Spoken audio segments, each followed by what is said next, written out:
The vampires. They came at sunset, muttering, snarling, screaming. He used earplugs, but the silence didn't help. He could still see them out there, the white-faced men prowling around his house, searching for a way to get in at him, some of them crouching on their haunches like dogs, eyes glittering, their teeth slowly grinding together. Back and forth, back and forth. How long could he hold out?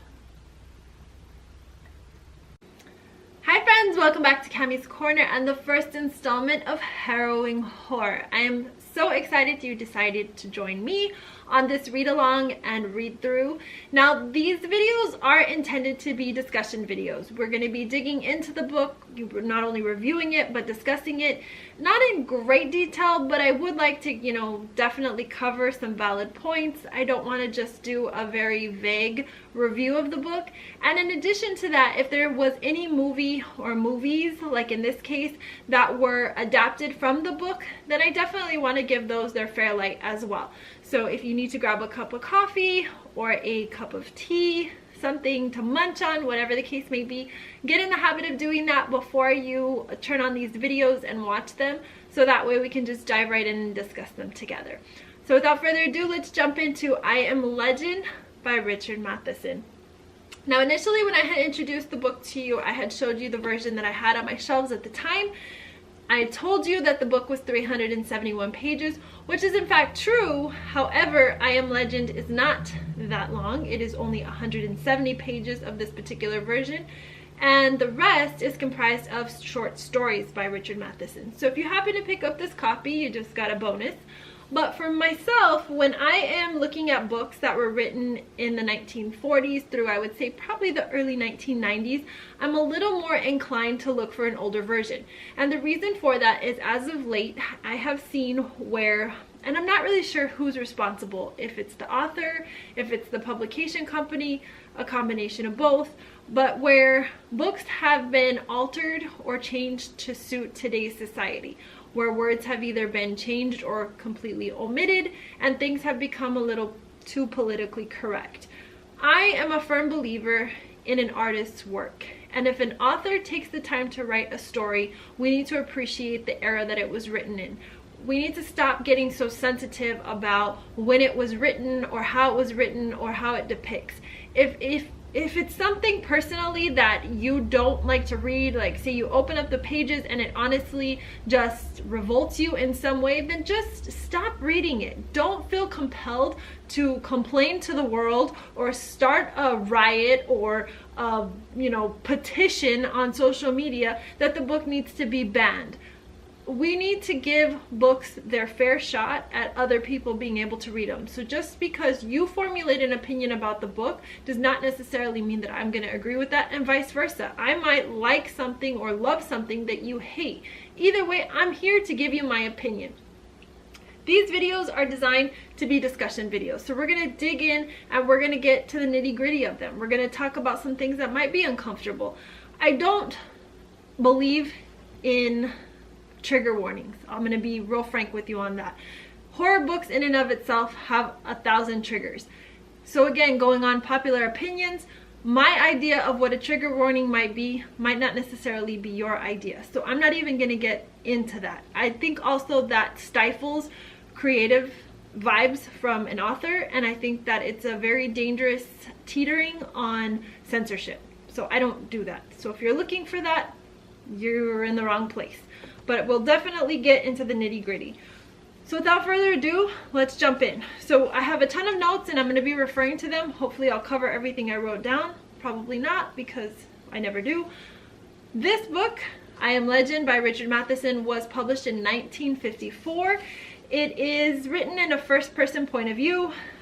Could be considered a first-person narrative. I know there's some, discussion about whether first-person narrative is in fact that. Depending on the version that you got, the ISBN numbers as well as the price will vary, so I'm not going to discuss anything of that nature. I will say that for pricing, you're looking anywhere between $5 to, I think the most expensive book I found was $3,800, but that was both inscribed and signed by Richard Matheson, so that in itself is worth it.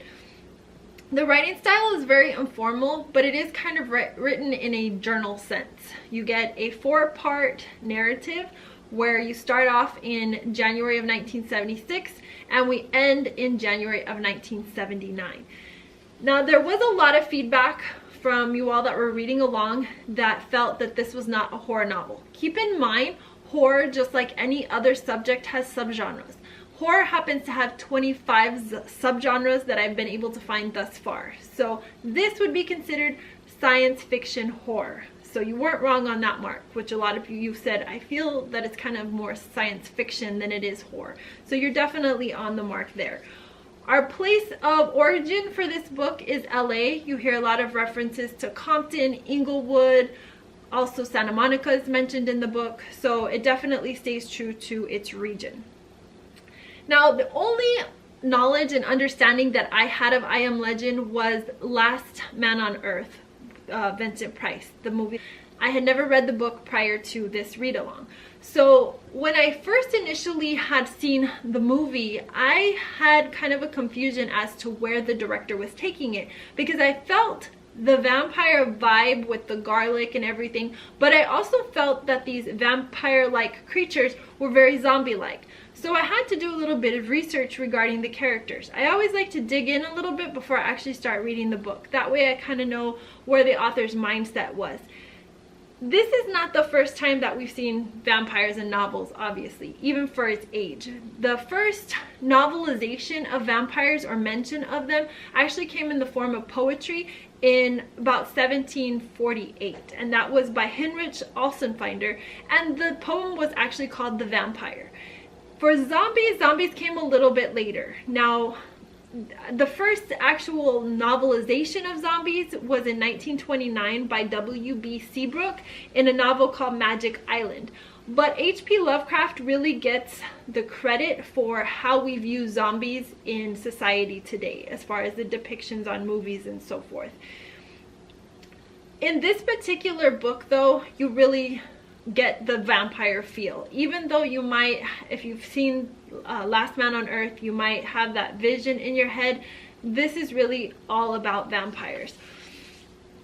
So part 1, like I said, we jump in January 1976. About 5 to 6 pages in, you see where Robert Neville, who is our main protagonist, or antagonist maybe, mentions the fire pit for the first time, and he's talking about thinking back to June of 1975.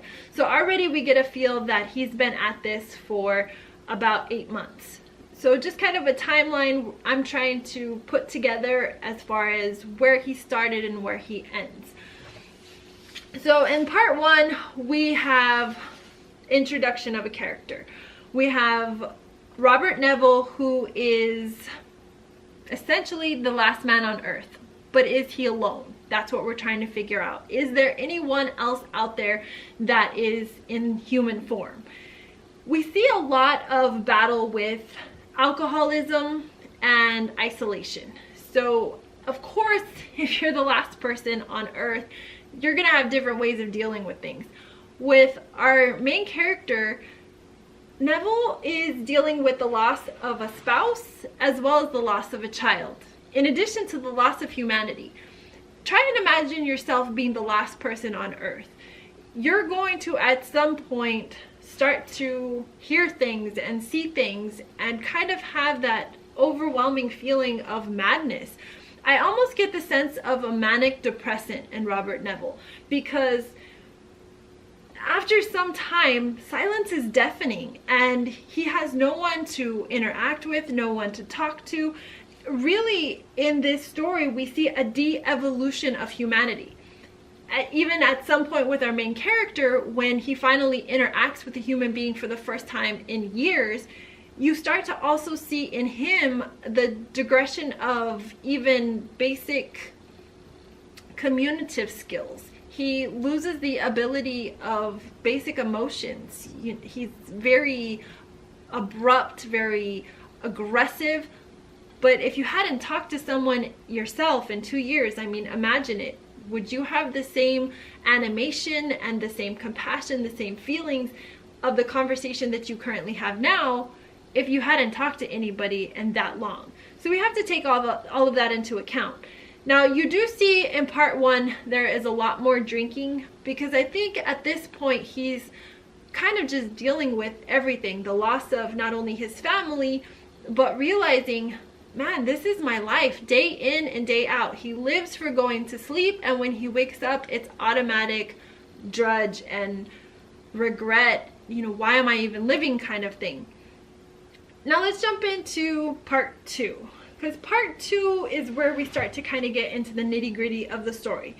You have, at the end of part 1, you're thinking, he's doomed. He's already went crazy. He's basically, when I'm reading the book, I'm thinking, okay, there's all this perfection. Every day he has kind of almost the same vigorous routine. He does the same things. He, whittles his steaks, and, he has where he goes to certain areas, and you kind of almost see he's on a pattern of looking for Ben, and obviously Ben is his tormentor, and we'll get into Ben's character here in a little bit, but he's still human, and there is the possibility of human error. So with the possibility of human error, he is bound to make a mistake.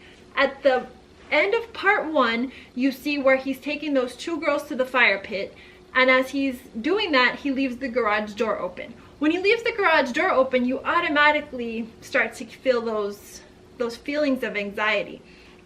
Now, I mentioned all the time frame because I know that there was a big discussion from all of you to me anyway, saying that you felt the vibe of science fiction, but you didn't get a lot of horror. Every now and then you would get a little kind of apprehension when, the vampires would be clawing at his door, throwing rocks and so forth. But think about the time frame in which this was written. So you have Matheson writing this in the 1950s. He was writing 22 years in advance. He was writing in the 70s. We have the privilege of living in the now, so we kind of get to see the evolution of that. But if you're a reader in the 50s reading about something that's supposed to take place 20 years from now, and that was kind of how Hollywood and writers and authors and directors and everything worked, there was always kind of just a jump 20 years into the future, 30 years into the future, and then that would be a completely different world that you were living in. So for me, that is what gave me the creep factor in this, is that no, it wasn't super scary and gory, but there was that definite creep factor of isolation, taking yourself back to the mindset of when the book was written and what the intended audience was as far as the projection of looking into the 70s. So for me, I think the author did a really great job of being able to give me that visualization through the story. So as we end part 1 thinking, oh, he left the garage door open, now we're gonna go back to this chaotic zombie scene, and we did just that. The zombies had gotten in. We think, immediately the house is ruined. What happened to the generator? Did he make it through? And then part 2 starts. Now we're about 10 months in based on part 2, because part 2 takes place starting March of 1976. And again, I say 10 months in because I'm still basing this off of the description, the initial description of the fire pit. And you have the first line kind of gives you that sigh of relief. The house was livable again. You're like, okay, good. He made it through. Now what's going to happen? What's going on? So you start to get excited about the story again. And you learn through the first couple of pages that the house is now soundproof. He started to kind of become almost a carpenter, contractor of sorts. He's building up the house. He's making it a little bit more stable. Because in the first part, you kind of think of a house in ruins, almost, nothing short of being condemned. You have boarded up windows. You hear the constant sound of broken glass in the description.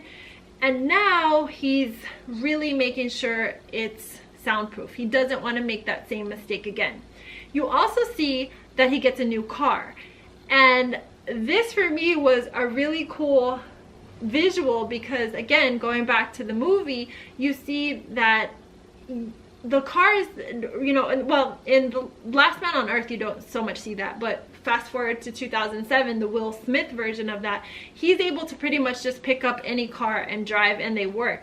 But here he does a really great description of explaining that he really only understands mechanically one type of vehicle. So it almost becomes another life survival to find that same exact vehicle. So he has to travel from his location in Compton to Santa Monica to find the same type of vehicle, and do all of this before sunset. So that is, again, another apprehension. You're like, oh my God, is he gonna make it? Is he gonna get back? And he does. And the generator, like we said, was okay. And you start to see a digression of his drinking. He's drinking less, but he's starting to deal with the past. So you automatically start to assume, okay, he might have stopped drinking so heavily, but I know he's gonna definitely look to revisit that because he's thinking about his wife more, he's thinking about his daughter.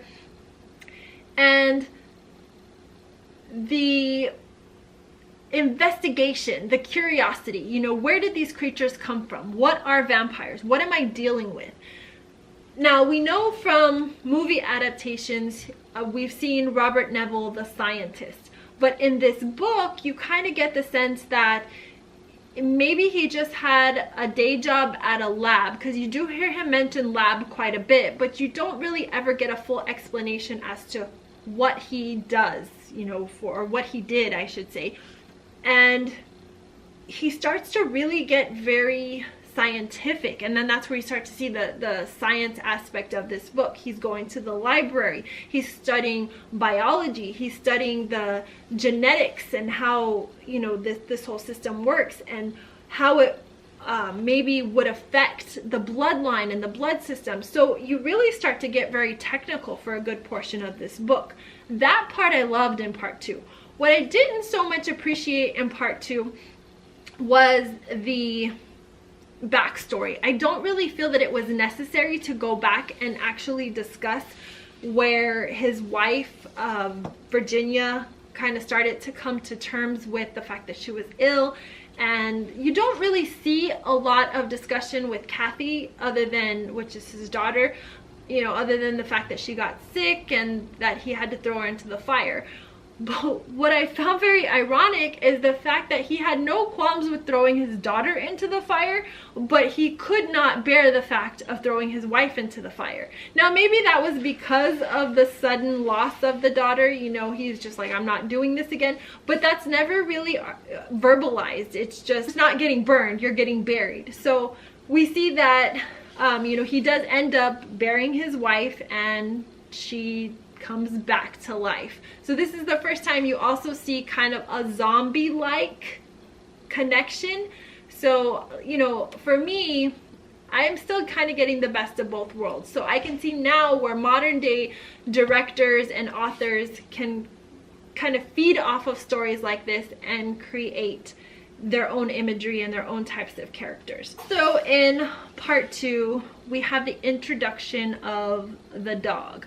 Now the dog comes along as kind of a stray. It takes him quite a while to court with this dog. I know that's a very ironic term, but essentially that's what he's doing. Again, because he doesn't really have those communicative skills. He doesn't want to frighten the dog. He's really desperate at this point in the story, and he just wants to ensure he has something to hold on to, something to care for, to nurture.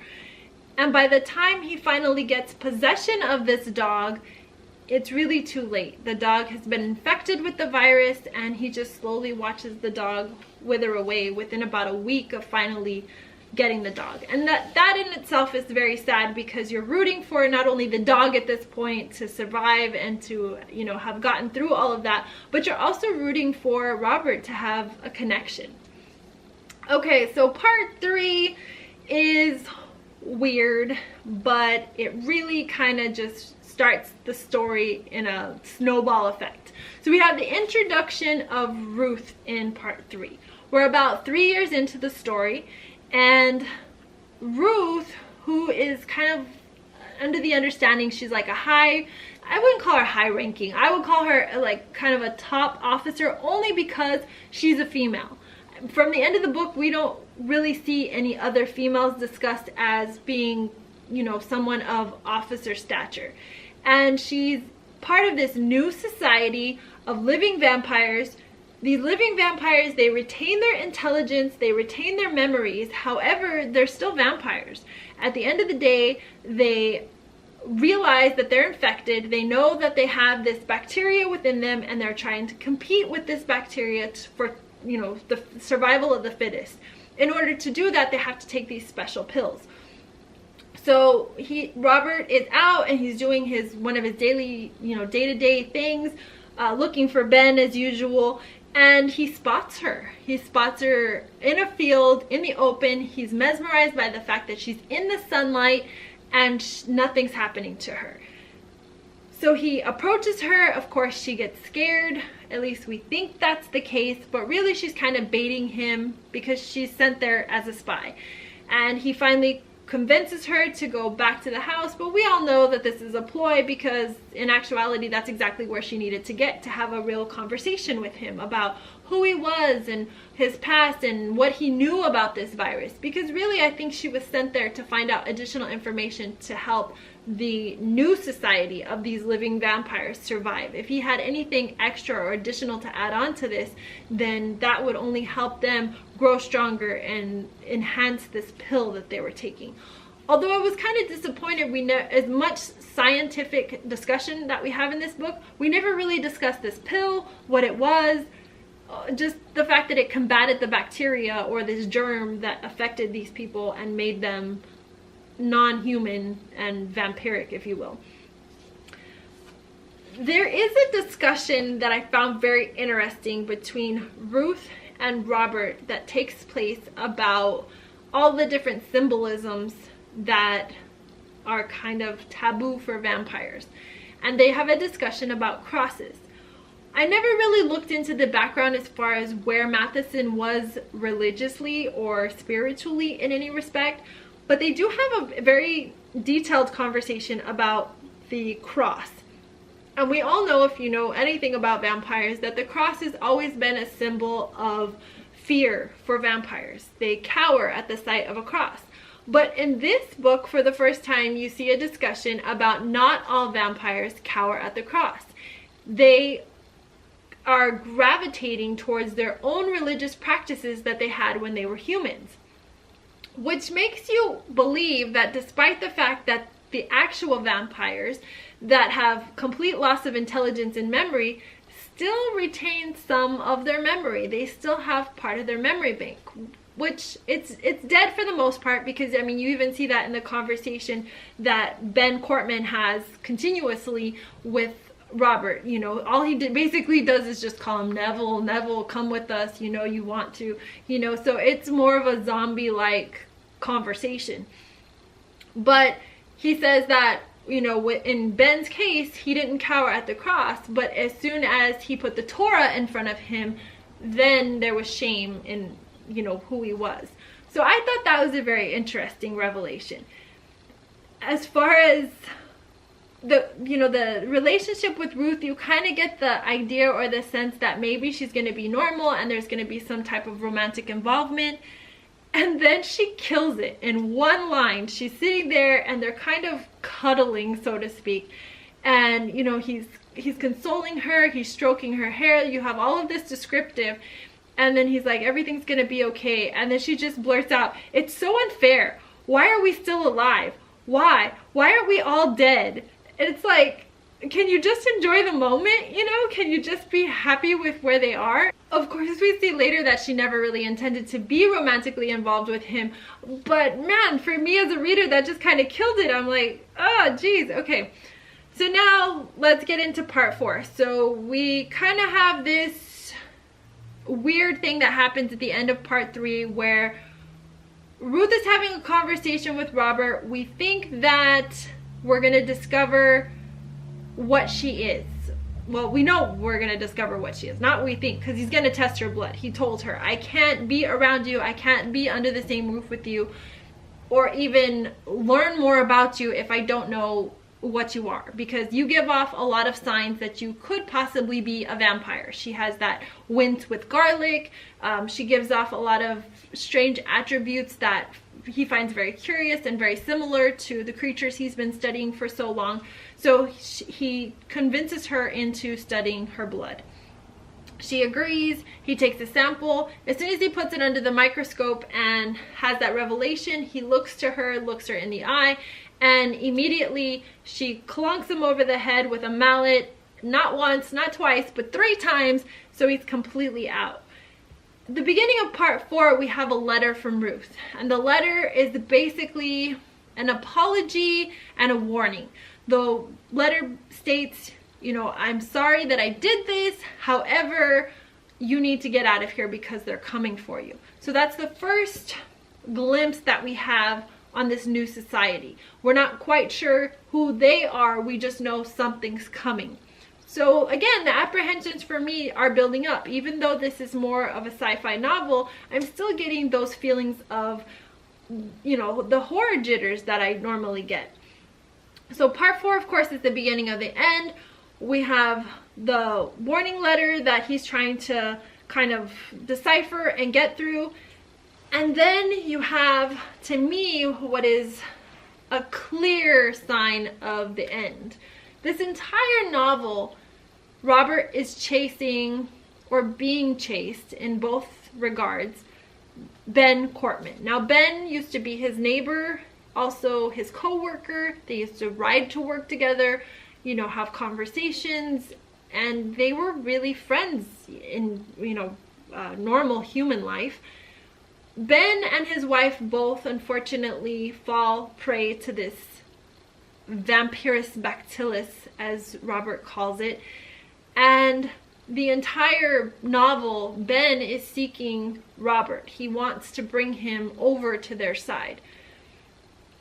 If it wasn't for Ben, the majority of the 3 years or 3.5 years by the time we get to part 4 wouldn't have had purpose, because Robert used Ben as a way of staying active, keeping his mind interested, following him around the city, trying to discover where he was hiding, trying to kind of get inside of his head. He always felt that Ben was superior to the other vampires, that he somehow had this ability to kind of see beyond what was there. And I think a lot of that credit was a mental credit for Robert. He was still trying to give Ben some sense of humanity, even though he truly had lost it the minute he became a vampire.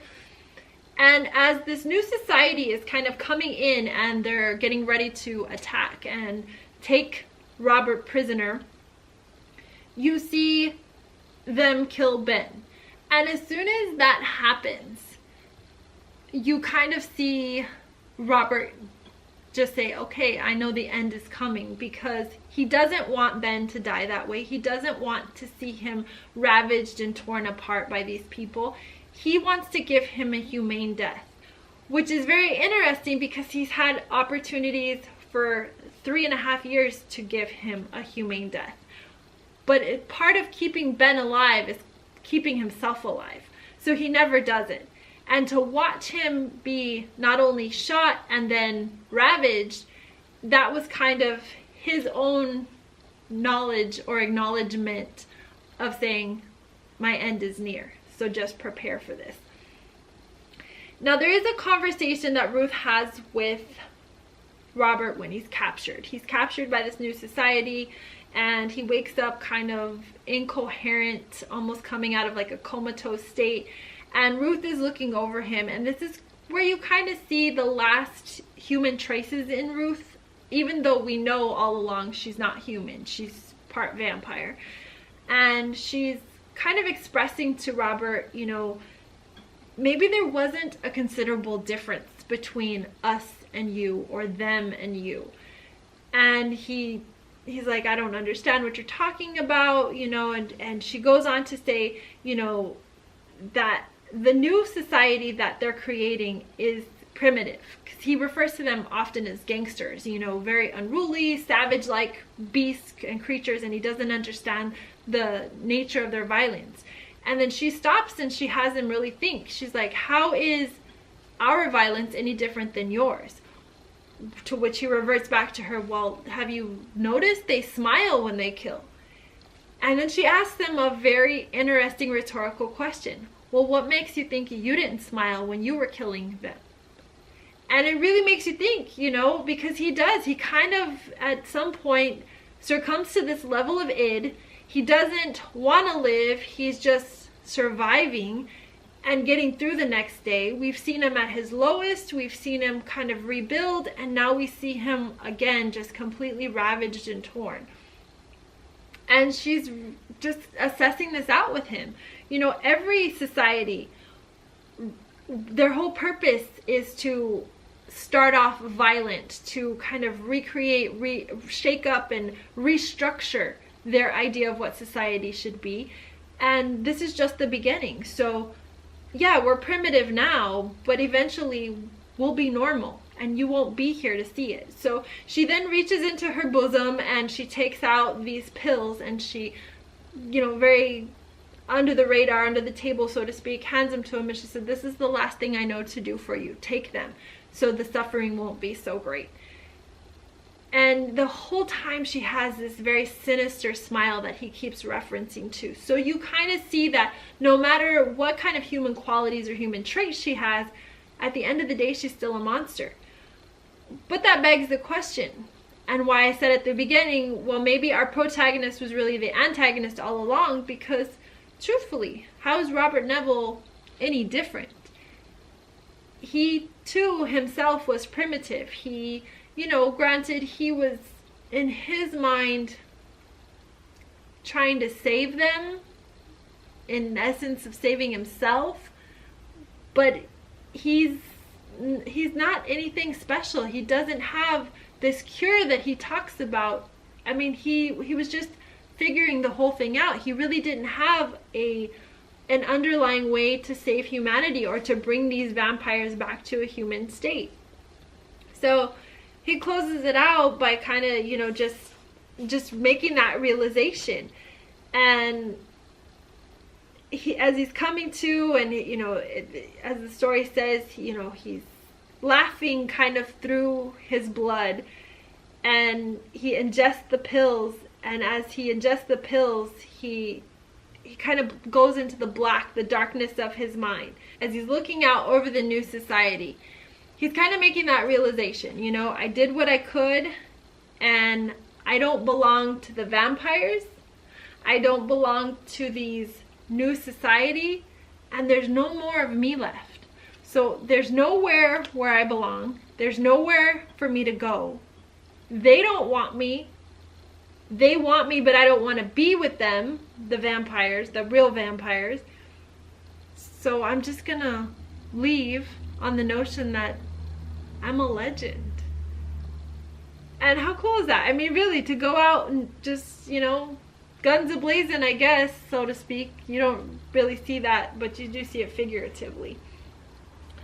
So, would I recommend this book? Yes.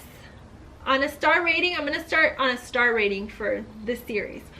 So, 1 through 5 stars is how I'm going to do the ratings. I give this book 5 stars. Why would I give it 5 stars? Well, because I think it really is inventive for the time that it was written. I do feel that it paved the way for where we are as a society today, in the sense of how we now view vampires, how we can kind of do the integration of different types of characters.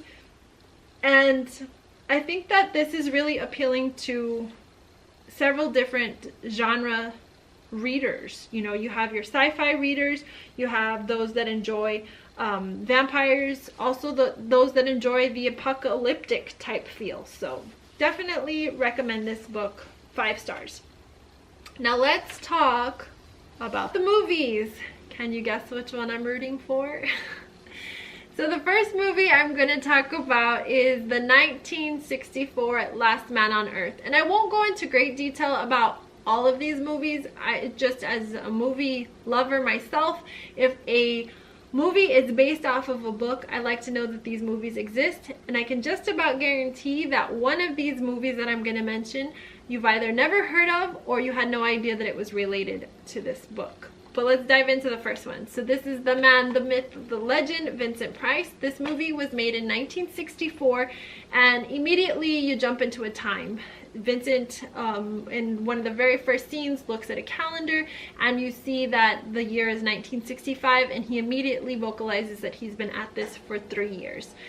His name is not Robert Neville in this movie. He is called Robert Morgan, and you do see similarities of characters from the book, but they're all named differently. The director was Italian, and that was Ubaldo Ragona, and the setting is in Rome.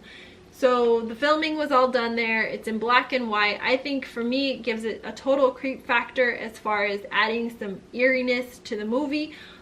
And another factoid, Richard Matheson actually contributed to the writing of this movie, but because he did not agree with its final outcome, he actually asked that he be credited differently. He did not want to be called Richard Matheson, so his name in the credits is actually Logan Swanson. So that's kind of cool. I personally think that if Richard Matheson was alive today and he saw all 3 films, he would have agreed that this was probably the closest adaptation to his book, and he probably would have liked it better. But this for me has a lot of the visualization from the book, so now having read the book, I appreciate this movie 1,000 times more, because I feel that the director really cinemized the pages in this movie. The second movie came out in 1971, and it is starring Charlton Heston. That movie is The Omega Man. This movie also immediately gets into time, not as quickly as Last Man on Earth, but about 10 minutes in, Charlton Heston walks into a car dealership because he had just flattened the tires on the vehicle he was driving, and he makes eye contact with a calendar. The calendar says March of 1975. And you kind of get the vibe that he's been there for a while, because he's kind of like the man on the town. He's got guns a-blazing. He's got the show on the road. You go back to his house, and his house is very much protected. He's got a gun arsenal. He's got the whole video screen, you know, where he can watch the outside world. But where most people differ and disagree, and this was definitely the movie I was telling you that you might not know has anything to do with I Am Legend, is that people say it really is a standalone movie, that it should not be associated.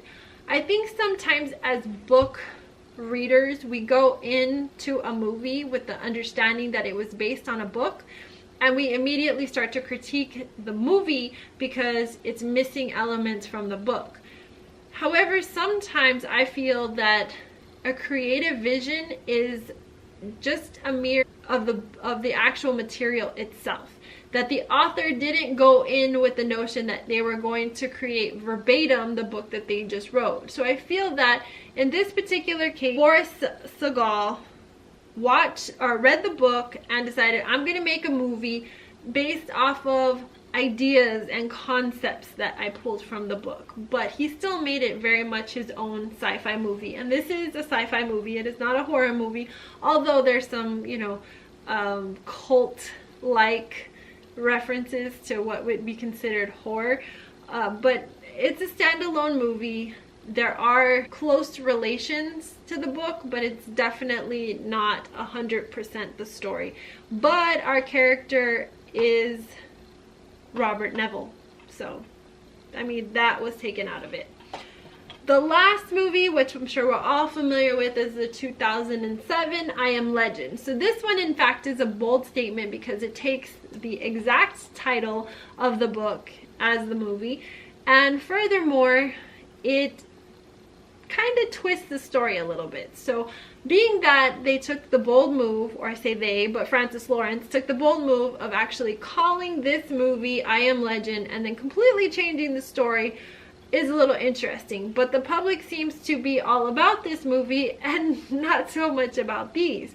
This movie was created in 2007. It takes place in what we understand to be 3 years later, because we have an opening scene with Emma Thompson talking about this virus, this measles vaccine, if you will, that was implanted into cancer patients, which turned them into the vampires. So you see a complete desolation of humanity, and it says 3 years later. So we assume that we are in 2012, but the very first mention of time by Will Smith, who does also go by Robert Neville, indicates that the year is 2012. So that's saying either the timeline was in fact correct, we started off in modern day, which would be 2007, 3 years later would have put us at 2010, but he didn't start discussing time, or there's kind of like a push into the future, you know, just the speed up of time,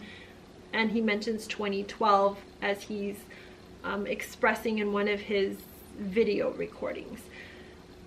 The setting, though, is very different from both Last Man on Earth and The Omega Man, in that both of those were set in LA, Los Angeles area. This is very much set in New York City, and you see a very different type of vampire in this movie. In both the 2 movies previous, you do see the same type of feel for the vampire description that you get in the book.